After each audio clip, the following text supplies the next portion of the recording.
the next section here, I took a screenshot of it, but it's really, you can't, I know you can't read any of that.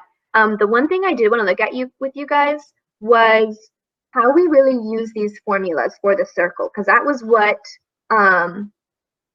this whole hyperdoc was about. So I want to make sure you understand it.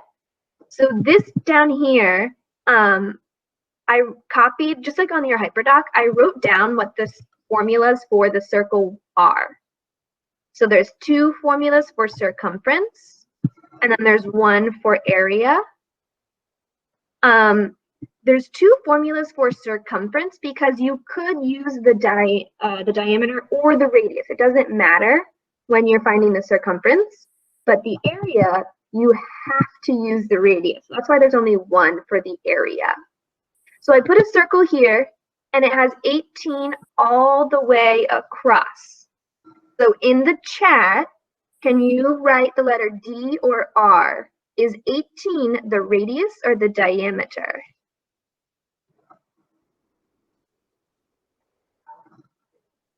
Good, I see D for diameter. So I would put 18 right here. All right, so thank you. Got that? Now the next question I have for you, if 18 is the diameter, type in the chat, what number is the radius? If 18 inches is the diameter, what is the radius? Good. Well, think about the relationship, guys, between radius and diameter, right? If we're thinking about the fact that radius is half of the diameter, what would that make the radius?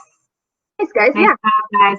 It is 9, and maybe you just copied what your friends wrote, but it is the answer of 9 just because of what Miss Russell had said. It's half the size of the diameter. So if 18 is all the way across, half of that is just 9. So formula for circumference, I could choose to use either of these 2 formulas. I'm going to go with the one with radius because I just like using the radius better. So I hit Control C to copy. And now if I click in this box, I hit Control V and it pasted it right there. That's exactly what the hyperdoc you guys were working on had asked you guys to do. Luis, we're not talking in the chat right now. Now substitute means we just type in the numbers instead of the letters. So I retyped the 2, but then it says I'm multiplying times pi, which is 3.14, and I'm multiplying times the radius, which is 9. So notice I used parentheses when I did to show that I was multiplying. Yeah, so I'm going over it right now. So I use parentheses when I'm multiplying. You could use an X if you want to do that. And I knew to type this because that's exactly what the formula told me to do.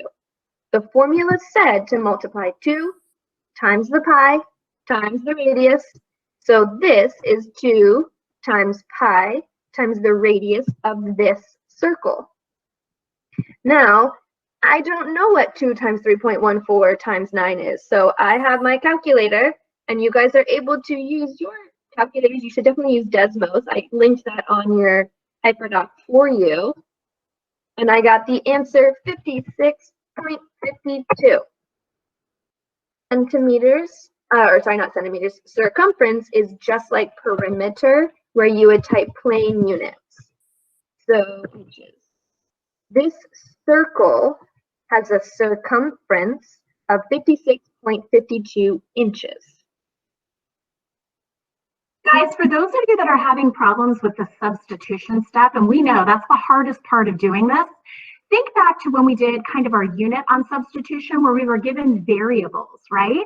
And then we were given some values for them. We had to put the numbers in place of the variable, and then we had to do whatever operation it told us to do.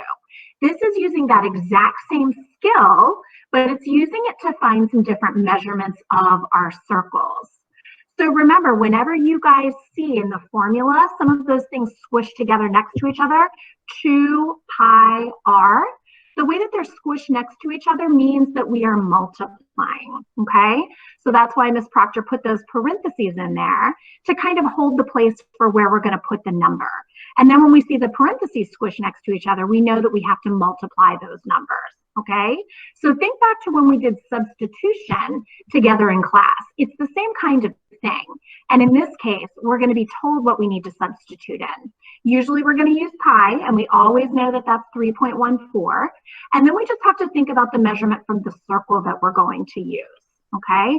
So hopefully that helps a little bit, because I know that that substitution step can be challenging. Yeah. And so similarly with area, we only have one option for area. So I would hit Control C to copy that and Control V to paste it. When you guys are on your hyperdoc, again, I typed those for you so you can copy and paste, especially because the pi symbol or the exponent of a 2, it's kind of hard to type all of that. So I did that for you. Now for substitution step, I again have pi, so notice I typed 3.14. It only wants the radius, so I have to use 9. I cannot use 18. And then I'm going to go up here from the formula, hit Control Copy and Control V down here. So now I have the exponent of a 2. I had already seen on some of your guys' hyperdocs that you probably wanted to type the exponent, but you didn't know how. So I had seen some people just kind of put a 2 off to the side, and I kind of know what you meant by that. I know that it's kind of hard to type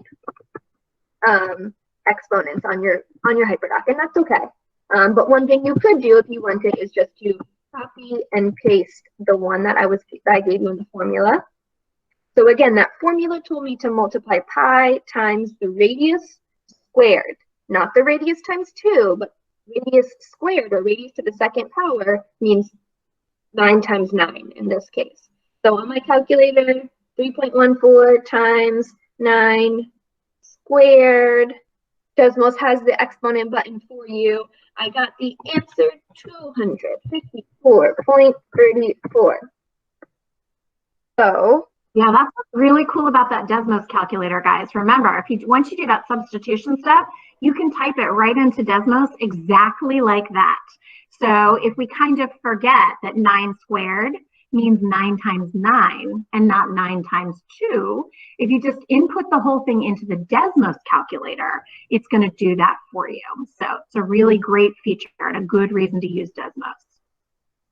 And so the area, if you remember back to, I know it's been over a month, almost 2 months now, since we talked about the area of like squares and triangles. Whenever we have area, we have squared units. So again, you could either go up here and copy and paste that exponent of inches squared, or you could have typed in maybe inches squared, or you could have typed in square inches. Those are all different ways to write the same answer, I guess, for the units. So I'm going to actually abbreviate the word inches to just IN, and I'm going to delete all these extra stuff. So the answer is 254.34 inches squared for the area. So again, this is kind of what your hyperdoc looks like. I know you probably cannot read this screen, but you have it on your hyperdoc. Notice you have all of these boxes that look just like what I did here. So you should have copied and pasted the formulas into those boxes. And